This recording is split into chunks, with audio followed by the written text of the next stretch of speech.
Assalamualaikum warahmatullahi wabarakatuh.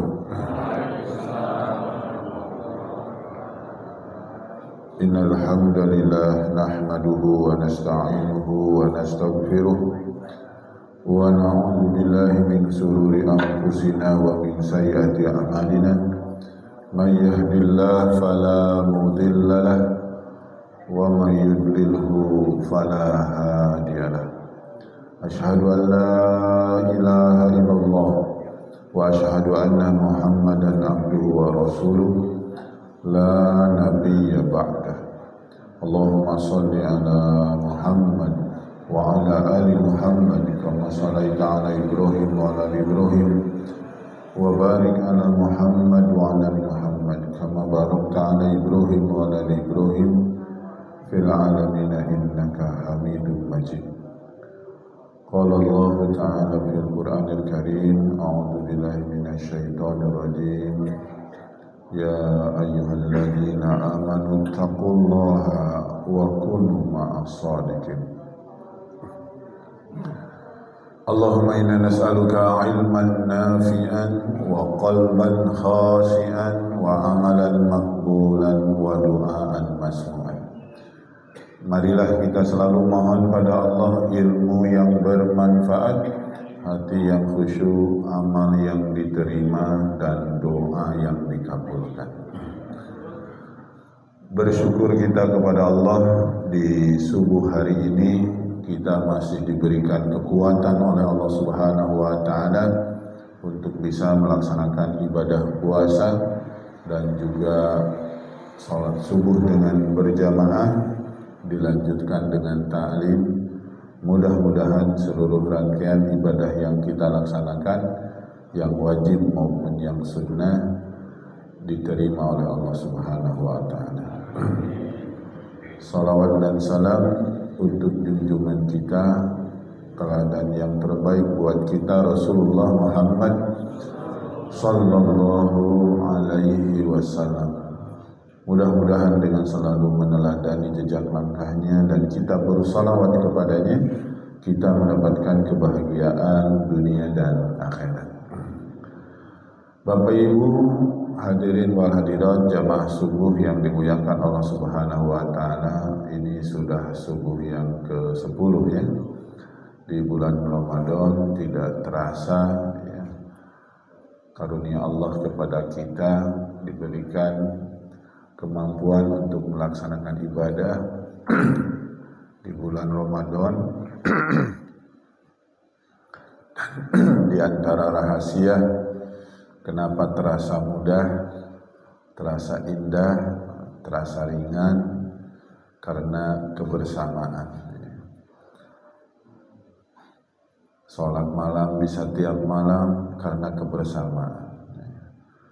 Puasa gak terasa udah 10 hari, menuju 10 hari ini gak terasa karena kebersamaan. Jadi dengan bersama-sama itu terasa ringan, terasa indah, terasa mudah. Pas giliran nanti puasa Syawal 6 hari, sebulan gak selesai gitu ya. Susah nih menyelesaikan padahal cuma 6 hari. Dan ternyata rahasianya karena puasa Syawal itu sendiri-sendiri. Kalau kompak sama-sama, mulainya, berhentinya terasa ringan juga.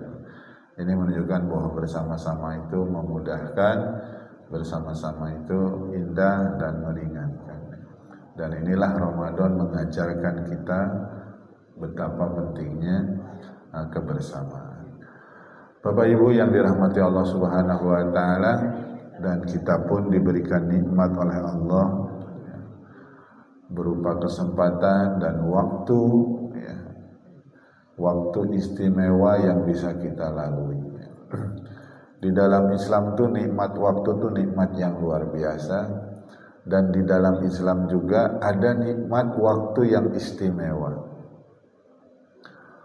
Untuk sehari semalam ada waktu istimewa, yaitu di sepertiga akhir malam. Itu waktu yang istimewa. Dalam hadis qudsi, yatanazzalu rabbuna hina yabqa sulusul lail, pada sepertiga akhir malam Allah turun ke langit dunia.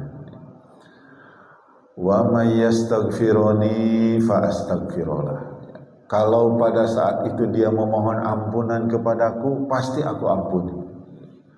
Wa may yad'uni fa astajibalah, kalau dia berdoa kepadaku pada saat itu, pasti aku kabulkan.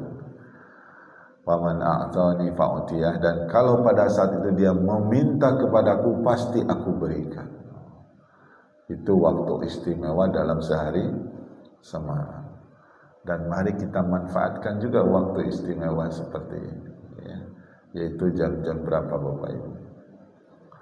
Jam-jam 2, jam-jam 3, ya, sepertiga akhir malam. Saat jaringan lagi kosong, ya. Karena pada jam-jam seperti itu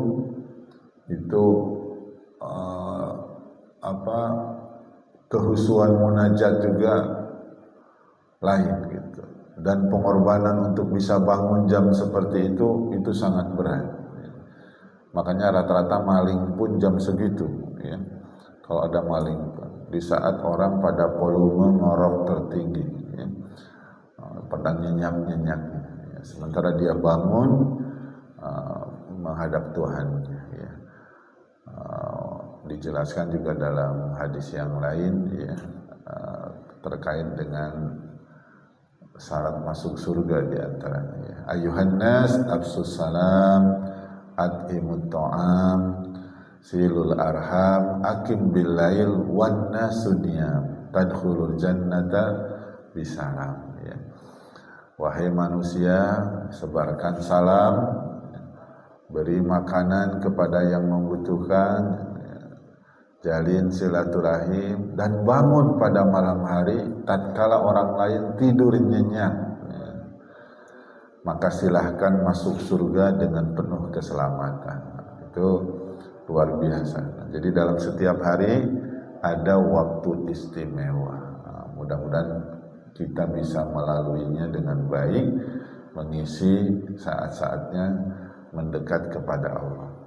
Sebagaimana dalam surat Sajadah juga mungkin pernah kita dengar, di antara karakter hamba Allah itu tatajafa junubuhum anil madaji', lambung mereka jauh dari tempat tidurnya. Nah, itu pada saat-saat jam-jam tadi untuk tatajafa junubuhum anil madaji' yad'una rabbahum khaufan wa tama'an. Dan jauh dari tempat tidurnya bukan begadang sembarangan, ya, tapi yad'una rabbahum, menyeru Tuhannya, ya, yaitu dengan ibadah. Ini yang pertama, dalam setiap hari ada waktu ada istimewa, itu di sepertiga akhir malam. Kemudian yang kedua, dalam seminggu ada waktu istimewa, yaitu hari Jumat. Minal Jum'ah ilal Jum'ah kafarat minal Jum'ah. Dari setiap Jumat ke Jumat ada penghapus dosa. Nah, itu jadi dalam sehari ada waktu istimewa sepertiga akhir malam. Dalam seminggu ada waktu istimewa, yaitu setiap hari Jumat. Dalam sebulan ada juga waktu istimewa, yaitu tanggal 13, 14, 15 bulan Hijriah. Dan pada hari-hari itu disunahkan kita berpuasa yang dikenal dengan Ayyamul Bid, ya, hari-hari putih, hari-hari terang, ya, yaitu saat pertengahan bulan Hijriah. Maka Rasulullah pun menyunahkan pada saat itu kita melaksanakan ibadah puasa. Jadi dalam sebulan ada hari istimewa. Dalam setahun ada waktu istimewa, yaitu bulan Ramadan. Dalam setahun ada waktu istimewa, yaitu bulan Ramadan. Nah, kita bersyukur di tahun ini masih diberikan kesempatan untuk melalui atau menjalani waktu istimewa dalam setahun, yaitu di bulan Ramadan. Maka manfaatkan dengan sebaik-baiknya dengan berbagai macam target-target yang kita ingin capai ya. Karena di Ramadan ini kan dilatih berbagai macam kebaikan ya. Maka disebut dengan sering madrasah Ramadan itu adalah madrasah kebaikan. Dimulai ada pelatihan kejujuran ya. Ada di bulan Ramadan ya. Kenapa dikatakan pelatihan kejujuran ya? Karena kita tidak mau berbohong dengan pura-pura puasa misalnya. Di siang-siang kita misalnya nyurup ke WC, ke kamar gitu, kemudian berbuka, kemudian keluar lagi pura-pura puasa, tidak ya. Walaupun peluang banyak berbuka, kita nggak berani berbuka. Nah, ini melatih kejujuran, terutama karena bisa jujur itu adanya perasaan muraqabatullah ya. Perasaan musyahadatullah ya. Merasa disaksikan Allah, merasa diawasi oleh Allah. Kalau semua kita sudah merasakan ya, merasa diawasi Allah, merasa disaksikan Allah, maka amanlah dunia ini ya. Dan masyarakat seperti ini pernah ada ya, yaitu di masa Khalifah Abu Bakar di antara. Pada saat itu Umar bin Khattab diangkat jadi hakim, dan selama setahun jadi hakim beliau menghadap Khalifah mengundurkan diri jadi hakim. Ketika ditanya oleh Khalifah, kenapa Anda mengundurkan diri? Saya nggak enak makan gaji buta. Ya kenapa? Selama setahun saya jadi hakim, tidak ada satu perkara pun yang masuk. Oh, itu saking aman ya, saking aman, luar biasa saking aman ya. Nah, masyarakat ini mungkin sulit terjadi lagi yang kondisinya tadi terjadi keamanan. Mungkin Bapak Ibu juga pernah dengar kisah seorang penjual susu ya, si ibu janda dengan anak gadisnya yang sangat miskin ya. Kemudian di tengah malam si anak gadisnya itu nyuruh ke ibunya, Bu, biar untung lebih gede, campur aja susu ini dengan air gitu kan. Kemudian apa jawaban si ibu? Waduh, gimana nanti kalau malam-malam seperti ini ada khalifah gitu kan. Kata si ibu. Terus kata si anak gadisnya, mana mungkin malam seperti ada khalifah. Padahal pada saat itu Umar bin Khattab karena lagi belusukan mendengar obrolan sang anak gadis dengan si ibunya ini. Terus apa jawaban si ibu? Walaupun khalifah tidak tahu, tapi Tuhannya khalifah tahu. Oh, itu luar biasa ya. Merasakan muraqabatullah. Mendengar itu ya, Umar bin Khattab langsung pulang ke rumahnya, nawari anak bujangnya, mau nggak kamu menikah dengan anak gadis yang tadi luar biasa gitu ya. Merasakan tidak mau melanggar karena merasakan ma'iyatullah, merasakan muraqabatullah. Jadi ukuran memilihnya juga adalah karena faktor ketakwaan. Nah, itu luar biasa ya. Mungkin juga pernah dengar kisah yang pengembala kambing juga pada masa Umar bin Khattab ya. Bagaimana sang pengembala ya kan, kalau mengembalakan kalau di daerah Arab bukan 1-2 ya, tapi banyak sekali, ratusan kambing. Kemudian Umar bin Khattab menguji ke pengembala itu ya, boleh nggak saya beli kambing ini untuk di kambing guling istilahnya dengan sahabat-sahabat saya. Terus kata si pengembala, ini bukan kambing saya, ini kambing majikan saya. Diuji lagi oleh Umar, bilang aja sama majikanmu masuk jurang ke atau terperosok, kan nggak tahu sebanyak ini. Terus kata si pengembala, ya, fa'aina Allah? Kalau begitu di mana Allah?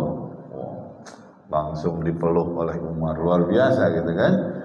Dari level 1 sosial yang pengembala saja merasakan fa'aina Allah? Di mana Allah kalau begitu ya.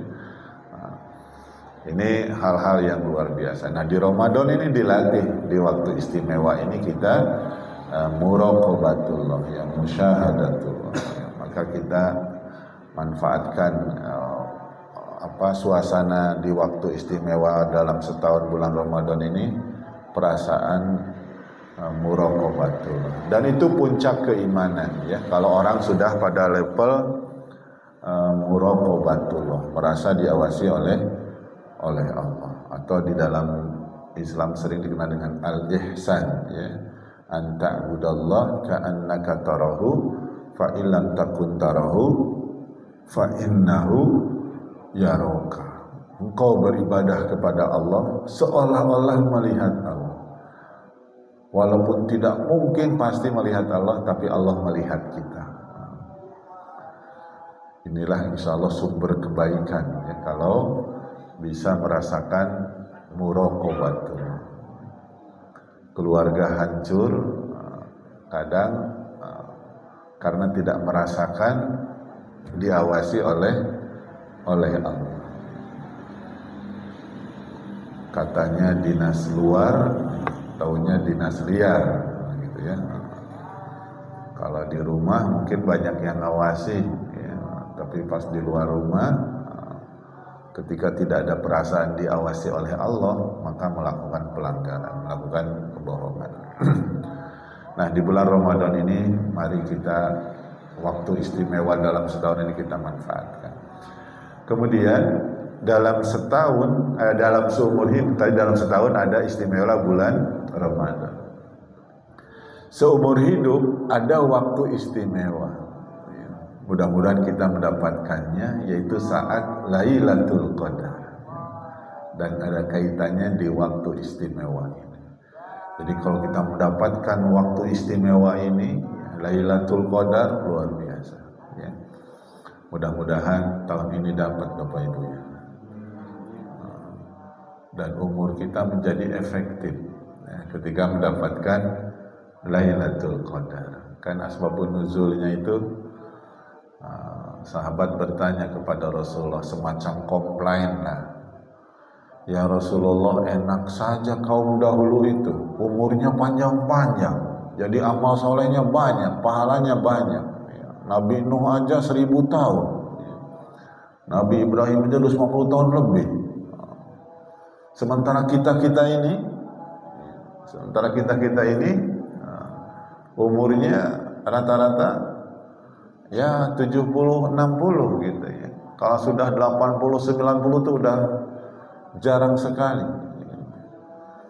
Nah, turunlah itu ya, inna anzalnahu fi lailatul qadar wa ma adraka ma lailatul qadar. Lailatul qadri khairum min alfi syahri ya.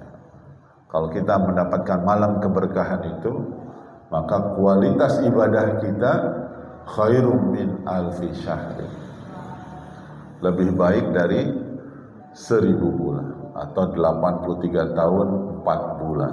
Oh itu. Jadi kalau tiap tahun dapat 83 tahun 4 bulan, 83 tahun 4 bulan, wah luar biasa kita berkahnya kehidupan kita. Mari kita pun berupaya memburunya ya, terutama semakin akhir Ramadan, semakin taqarrub ilallah, mendekatkan diri kepada Allah, bukan sebaliknya ya. Kadang ada di tempat-tempat lain itu semakin akhir Ramadan semakin jauh dari Allah, semakin gak terasa lagi nikmat Ramadan, padahal justru di saat puncak-puncaknya ya, di akhir Ramadan ini. Nah, maka niatkan bagi kita juga untuk bisa beriktikaf ya, di 10 terakhir di bulan Ramadan, untuk mendapatkan waktu istimewa seumur hidup ini ya. Rasulullah semenjak diwajibkan puasa tidak pernah tinggal itikaf ya. Bahkan di terakhir hayatnya itu hampir sebulan penuh beritikaf. Nah, Rasulullah dengan segala ketaatannya yang luar biasa memprioritaskan untuk bisa iktikaf. Nah, seharusnya kita juga bisa merencanakan iktikaf. Dan iktikaf itu di masjid, ya, bukan di rumah. Jadi silahkan dimanfaatkan sebaik-baiknya. Di sini ada biasanya ya, di masjid ini ya. Kalau tidak ada bisa bergabung di masjid raya boleh. Ya. Ramai biasanya. Kemudian di penghujung hidup kita, waktu istimewa itu adalah kalau kita mendapatkan husnul khotimah, ya, akhir kehidupan yang baik. Itu waktu yang sangat istimewa dan sangat menentukan, ya. Karena kadang ada orang di awalnya baik, pas di akhir-akhirnya tidak baik, ya. Mungkin pernah dengar kisah muazin di Timur Tengah, ya, di akhir hayatnya dalam kondisi murtad, ya. Jadi dia waktu itu azan itu selalu dari menara yang tinggi, ya, naik ke menara yang tinggi. Kemudian seketika terlihatlah dalam sebuah rumah di jendela ada seorang gadis yang sangat cantik, ya. Maka nggak khusyuk lagi tuh azannya, ya. Setelah selesai azan, kemudian turun dia, ya, melamar gadis itu. Cuma sang gadis itu mensyaratkan boleh nikah sama saya kalau Anda menjadi Nasrani, ya, keluar dari Islam. Karena kebelet tadi, ya, dia memenuhi persyaratan yang diajukan oleh si gadis tadi. Pindahlah dia, pindah agama. Ya. Nah, di malam pertama belum menikmati hubungan tadi seksualnya, terjatuh dari dipannya itu dan meninggal.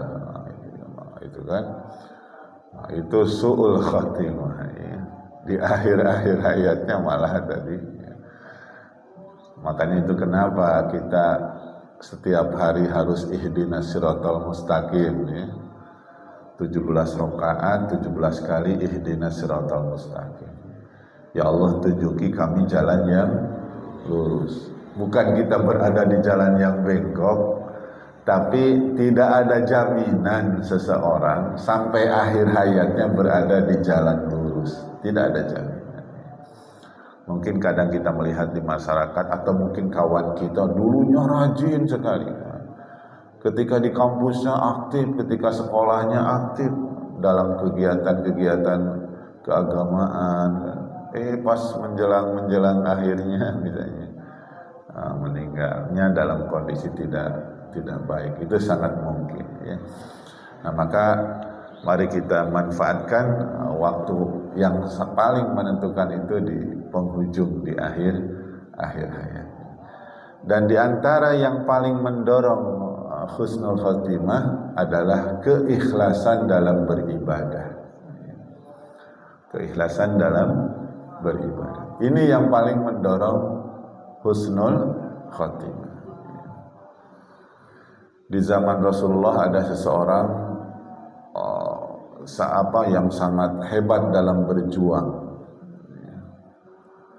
Kemudian para sahabat melihatnya, dia syahid lah istilahnya, terbunuh dalam peperangan itu.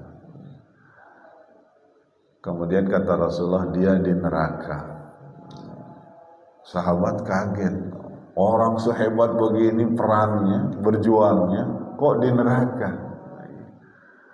Nah, ternyata ada yang nguntit dia, melihat bagaimana dia tadi berjuangnya luar biasa. Selama peperangan dia luar biasa.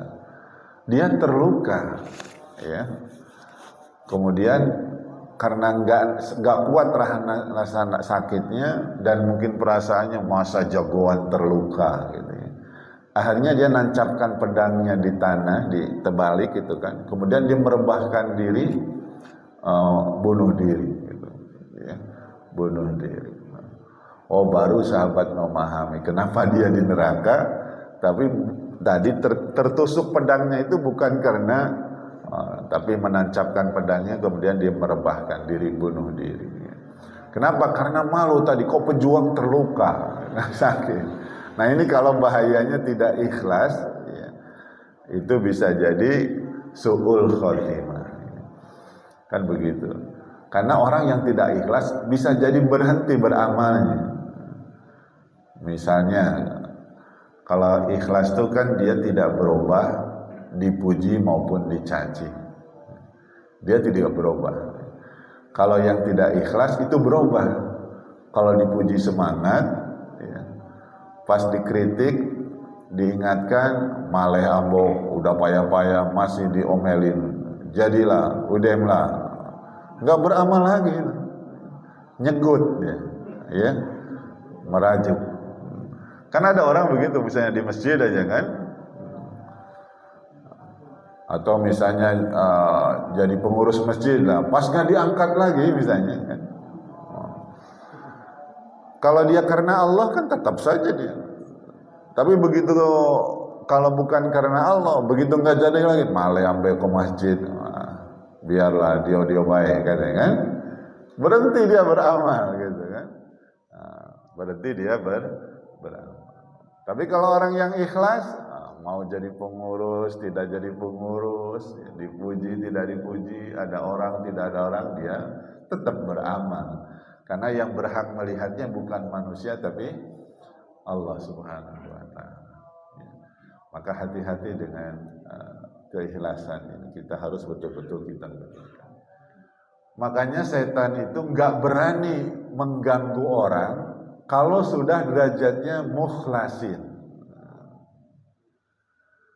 Ikhlasnya itu udah habit, bukan sekedar mukhlisin. Kalau mukhlisin itu mungkin ikhlas tapi masih kadang-kadang tidak ikhlas. Makanya dalam ayatnya itu kata setan, illa min ibadahumul mukhlasin. Aku enggak sanggup lagi ya, menggoda orang yang mukhlasin, yang ikhlasnya sudah pada derajat habit, kebiasaan, refleks gitu. Kalau kita kadang ikhlasnya masih sering terganggu. Misalnya siang-siang, malam-malam kita tahajud, ikhlas. Pas di kantor nguap terus, kan, nguap terus. Ditanya oleh kawannya, ngapa kamu nguap terus? Ambo sholat malam tadi. Nah, gitu. Kadang ada terganggu gitu ya, terganggu. Kalau lagi puasa sunnah juga begitu itu. Ya. Mungkin ikhlas sahurnya, pas di kantor meludah terus. Ngapa kamu meludah terus? Ambo som sunnah. Nah, itu kadang ada perasaan-perasaan itu yang menjadikan tadi terganggu keikhlasan, mulai ada. Begitupun menimpa siapa saja. Kadang ustaz juga begitu. Dari rumah ikhlas, kan? Pas lihat jemaah tepuk tangan, manggut-manggut, mulai ya hidungnya berkembang gitu ya. Ya. Dan itu pernah ada seorang tadi ya mubaligh yang diingatkan oleh Ali bin Abi Thalib. Jadi dia habis ceramah hebat gitu. Duduklah di samping Ali bin Abi Thalib. Dan dia bertanya kepada Ali, gimana ceramah saya tadi? Terus kata Ali, pertanyaan itulah kekurangan. Ya, luar biasa dengan bijaknya mengingatkan, pertanyaan itulah kekuranganmu. Artinya dengan pertanyaan itu kan dia ingin jawabannya apa? Wah, pade nian mantap. Nah, itu kan. Tapi dengan Ali diingatkan dari pertanyaan itulah kekuranganmu. Jadi semuanya itu bisa kena oleh jebakan-jebakan itu. Ya. Pas perjalanan ceramahnya ikhlas. Ya. Mungkin lihat ukuran amplopnya kecil, wah itu mana amplop? Ya. Udahlah jadilah, nggak usah ke masjid itu lagi. Ya. Berubah lagi. Ya. Nah itu semua kadang setan itu terus supaya tidak ikhlas ya. Dari semua sisi. Nah ini hal-hal yang seperti ini ya, mudah-mudahan kita bisa menjaga keikhlasan.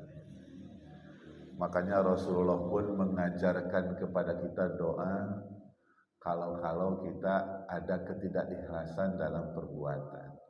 Karena ketidakikhlasan itu kan bentuk syirkul asghar ya. Atau riya, ingin dipuji, ingin dilihat orang, itu adalah salah satu syirkul asghar, syirik kecil. Maka ada dalam doanya Rasulullah mengajarkan kepada kita, Allahumma inna na'udzubika min an nusyrika bika syai'an na'lamu wa nastaghfiruka lima la na'lamu. Ya Allah, aku berlindung kepadamu dari kemusyrikan yang aku tahu. Lindungi. Tapi ampunilah aku dari kesyirikan yang tidak tahu, tidak sadar kalau itu syirik. Salah satunya tadi ada perbuatan-perbuatan kita yang riya, yang tidak ikhlas. Nah, itu salah satu bentuk kesyirikan yang kita tidak sadar, tidak tahu. Tiba-tiba niat kita tadi berubah. Maka mohon ampun saja kalau yang seperti itu ya.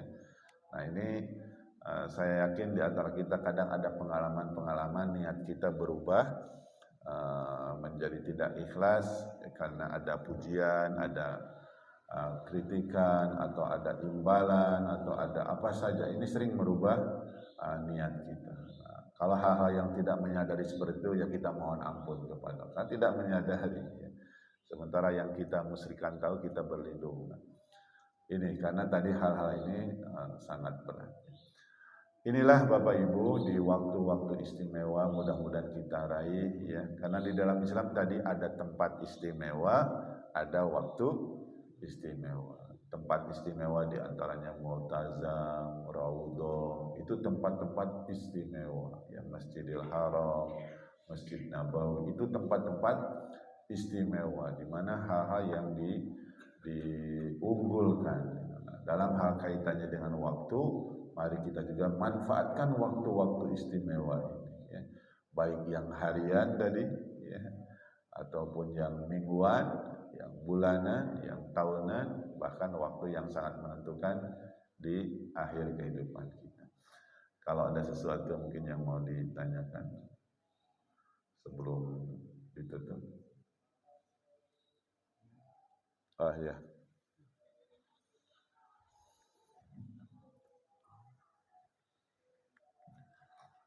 Assalamualaikum warahmatullahi wabarakatuh. Waalaikumsalam. Terima kasih kesempatan ini. Menarik apa yang disajikan oleh Pak Ustadz pagi hari subuh ini.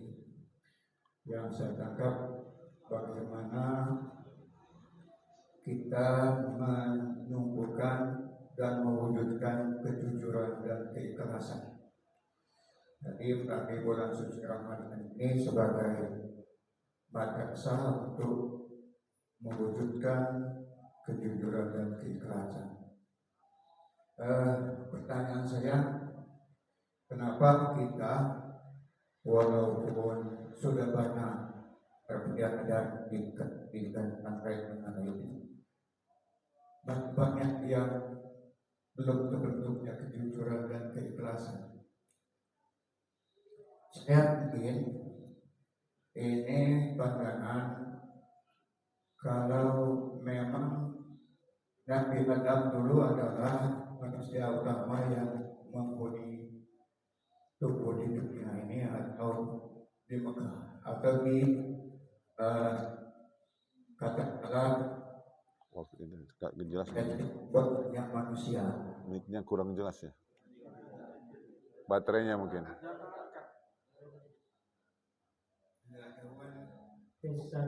Nah itu ganti aja ganti. Baterainya kan. Ya, udah. Nabi Adam dulu barangkali sudah diperingatkan, hai Adam, jangan kau dekati pohon itu. Berkali-kali diperingatkan, tetap juga Adam tergoda dengan itu. Mungkin penyebabnya nenek moyang kita ini kan dari Adam, gitu ya. Atau sumber manusianya dari Adam. Maka jawabannya mungkin karena Nabi Adamnya itu yang tidak jujur, tidak ikhlas. Sudah dikatakan Nabi Adam itu dekati pohon itu. Ternyata didekati, maka Adam dilempar oleh Allah Subhanahu Wa Taala ke bumi. Mungkin mohon penjelasan itu Pak Ustaz Tegari. Terima kasih. Mohon maaf kalau pertanyaan ini agak sedikit berkenaan atau ada hal-hal yang tidak relevan dengan apa yang disampaikan oleh Pak Ustaz. Terima kasih. Ya. Jadi memang dendam kesumat setan terhadap manusia itu terus berupaya. Jadi dimulai dari peperangannya dengan Nabi Adam tadi, ya. Dimulai, ya. Sampai-sampai ketika dikutuk, dia mengatakan setan, "Tsumma la'atiyannahum ajmain." Aku akan datangi manusia itu, ya. Min baini aidihim wa min khalfihim wa ayyaminihim wa an syama'ilihim.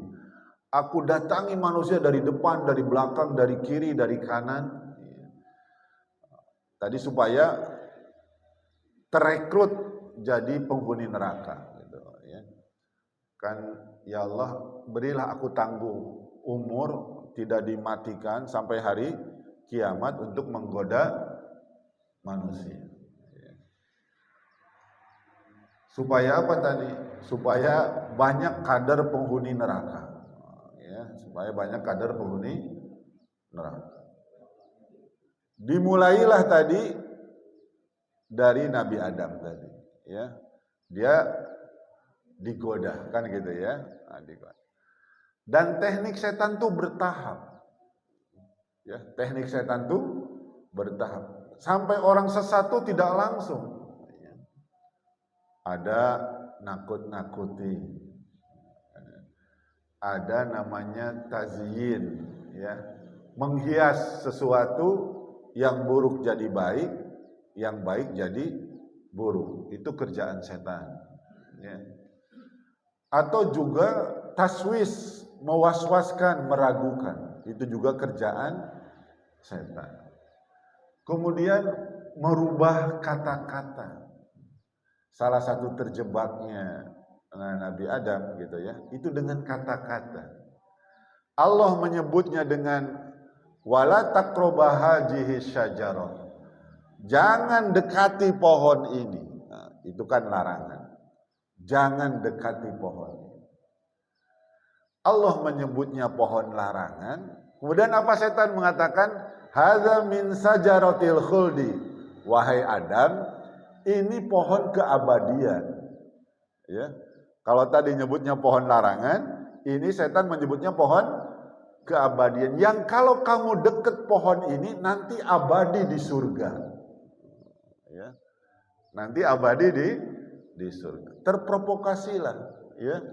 Oh, jadi kalau ingin langgeng di surga harus deket pohon. Begitulah, ya, menyesatkan manusia setan dengan merubah bahasa. Sering begitu. Sekarang juga sering begitu. Orang supaya tertarik dengan kebatilan, itu bahasanya dirubah, ya.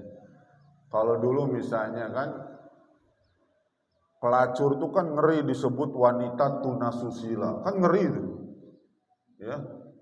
Oleh setan dirubah jadi pekerja seks komersial, kan jadi indah. Kalau dulu ngeri itu, wanita yang nggak punya susila, ngeri itu. Biar nggak takut lagi, nggak serem lagi, dibuatlah, ya, PSK, pekerja seks komersial. Waduh, pekerja, ya. Targetnya apa? Kalau dia pekerja itu pasti ada upah minimum, nah, gitu, ya. Ada upah minimum. Yang tadinya mengerikan jadi indah, gitu, ya. Itu targetnya. Ganja, disebut dengan daun surga. Itu nih. Riba disebut bunga, karena harum. Coba kalau disebut ini ribanya sekian, ngeri orang. Tapi karena dengan bunga, indah nian, harum, semerbak, itu sering dibuat begitu, ya. Sering dibuat begitu, sering tertipu. Begitupun merusak yang baik, yang benar. Mungkin kalau Bapak Ibu baca surat Al-Muzammil, bagaimana supaya masyarakat Mekah itu membenci Rasulullah. Maka para penyair di sana atau para tokoh di sana membuat vonis kepada Rasulullah itu apa yang paling tepat supaya orang jauh dari Rasulullah. Summa fakkara wa qaddar faqutila kaifa qaddar summa nazar summa abasa wa bashar summa adbara wastakbar faqala in hadza sihrun yusar. Udahlah bilang aja gila Muhammad itu. Tapi enggak gila dia. Udah kalau gitu dukun aja, tukang sihir aja. Dibuat siang malam itu mikirin membuat kata supaya orang jauh dari Rasulullah. Akhirnya diputuskan karena udahlah, kalau ini udah tukang sihir aja. Faqala in haja sihru yusa. Dari dulu merubah tadi supaya orang takut. Mungkinlah disebut sekarang kadang ada orang taat disebut apa gitu ya. Mungkin ponis-ponis yang agak jelas ya, misalnya kan mungkin ekstrim atau apa gitu ya, itu bisa jadi dirubah kalimat-kalimat. Nah intinya supaya takut dengan kebenaran ya. Mungkin ini pesantren jadi disebut sarang teroris, misalnya bisa jadi ada orang ingin supaya nggak menyekolahkan lagi pesantren dan sebagainya. Ada upaya-upaya kadang seperti merubah tadinya yang baik jadi buruk, yang buruk jadi baik. Berita bohong disebut angin surga, gitu ya. Berita bohong disebut angin surga. Itu kerjaan setan ya. Makanya Bapak Ibu, kalau terhadap kejahatan makhluk, Allah hanya menyampaikan satu sifatnya. Dalam surat Al-Falaq, Qul a'udzu birabbil falaq min syarri ma. Katakan aku berlindung kepada Rabbul Falaq, Tuhannya alam semesta. Dari apa? Dari kejahatan makhluk. Jadi Allah hanya mengungkapkan satu sifatnya, Rabbul Falaq. Tapi begitu di surat An-Nas, itu 3 sifat Allah lengkap di sini. Qul a'udzu birabbin nas, malikin nas, ilahin nas.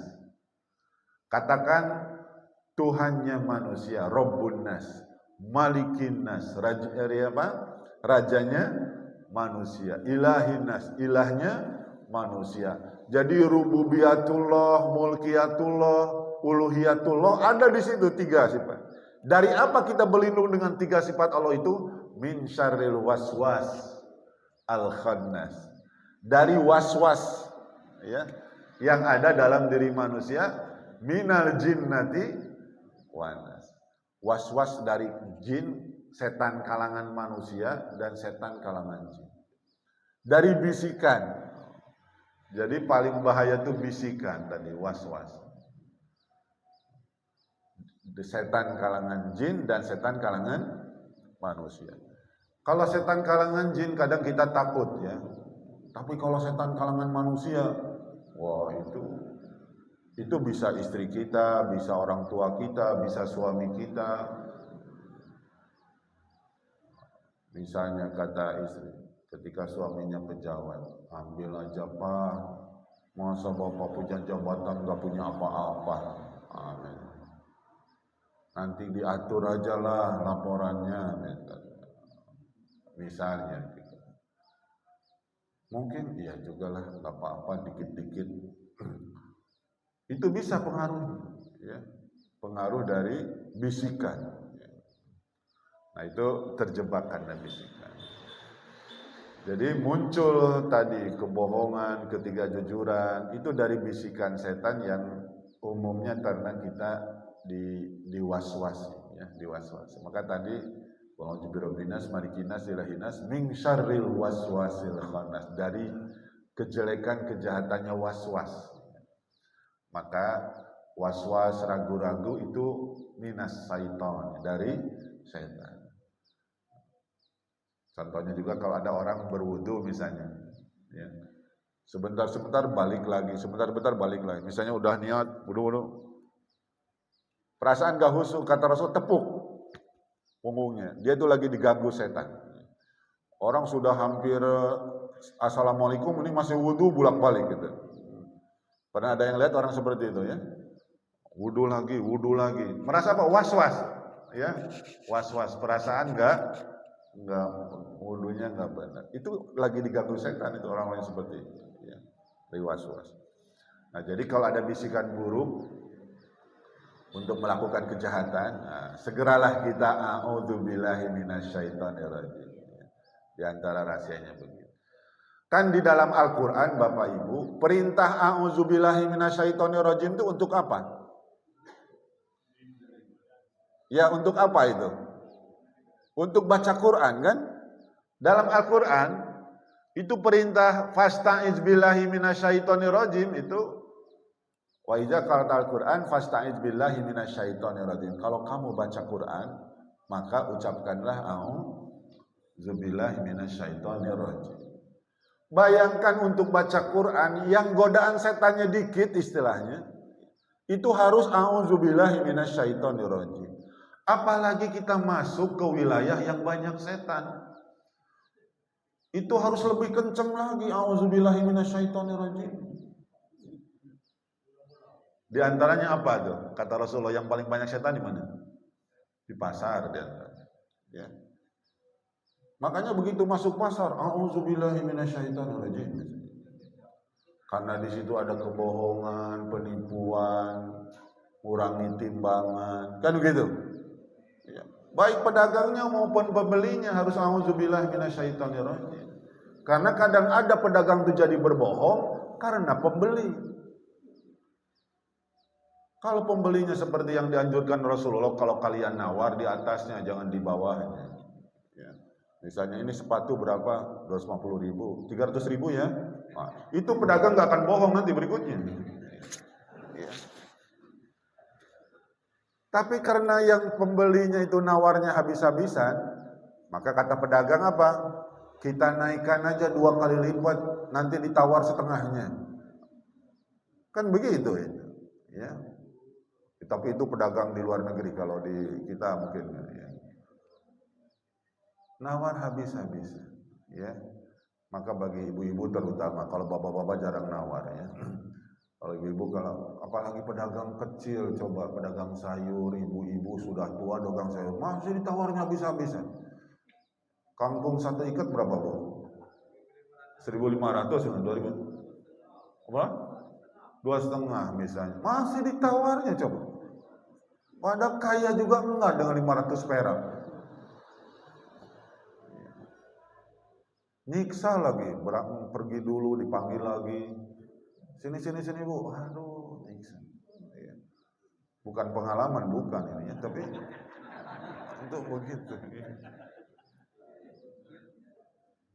Sementara mungkin yang nggak jelas kemana juga uang, ini sudah jelas tetangga kita, saudara kita misalnya kan, jualan. Kalau dia jadi kaya, infaknya ke kita juga misalnya kan. Tapi kalau tokoh-tokoh tertentu misalnya sudah dibandol, kita langsung saja percaya. Belum tentu infaknya ke kita. Gitu. Gak pernah kita nawar-nawar malah. Kan gitu ya. Nah ini hal-hal yang seperti ini juga harus kita ini ya. Jadi kalau ke tetangga, janganlah nawar-nawar ya. Kan begitu. Dan jangan gara-gara selisih 1.000 jauh belanjanya. Ya. Pas ada musibah, apakah kita minta ke yang jauh atau ke tetangga kita kira-kira?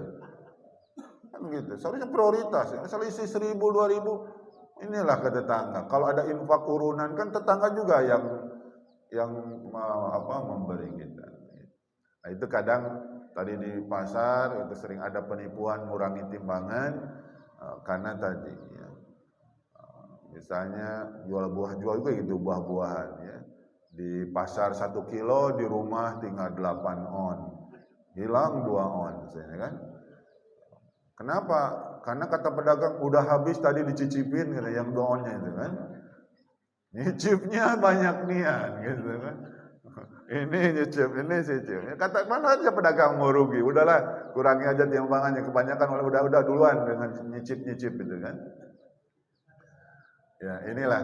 Jadi itu di pasar banyak peluang-peluang untuk berbohong di pasar itu. Sehingga ya sering ada aduh belum sampai modalnya ini, padahal udah beli pas ditawar dapat juga, padahal mana mau kurang dari modal kan. Tapi kadang ditawarnya itu kita berlindung dengan apa. Kemudian di rumah tangga itu harus perbanyak ya. Auzubillahi minasyaitonirrajim. Itu harus diperbanyak. Karena target setan yang paling utama itu adalah memecah belah keluarga. Jadi ada dalam hadis 3 setan meraporkan kerjaan. Yang satu menjadikan orang maling. Raja setan belum bergeming, biasa itu. Ya. Kemudian yang satu lagi menjadikan orang berzina, biasa itu. Pas yang ketiga laporan, saya berhasil mencerai beraikan rumah tangga. Baru raja setan, padenya mantap itu. Jadi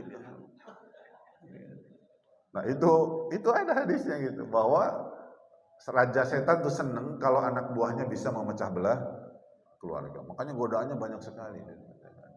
Makanya termasuk doa hubungan seksual saja, berlindungnya kan dari setan ya. Masih hafal Bapak Ibu doanya? Ya. Ya.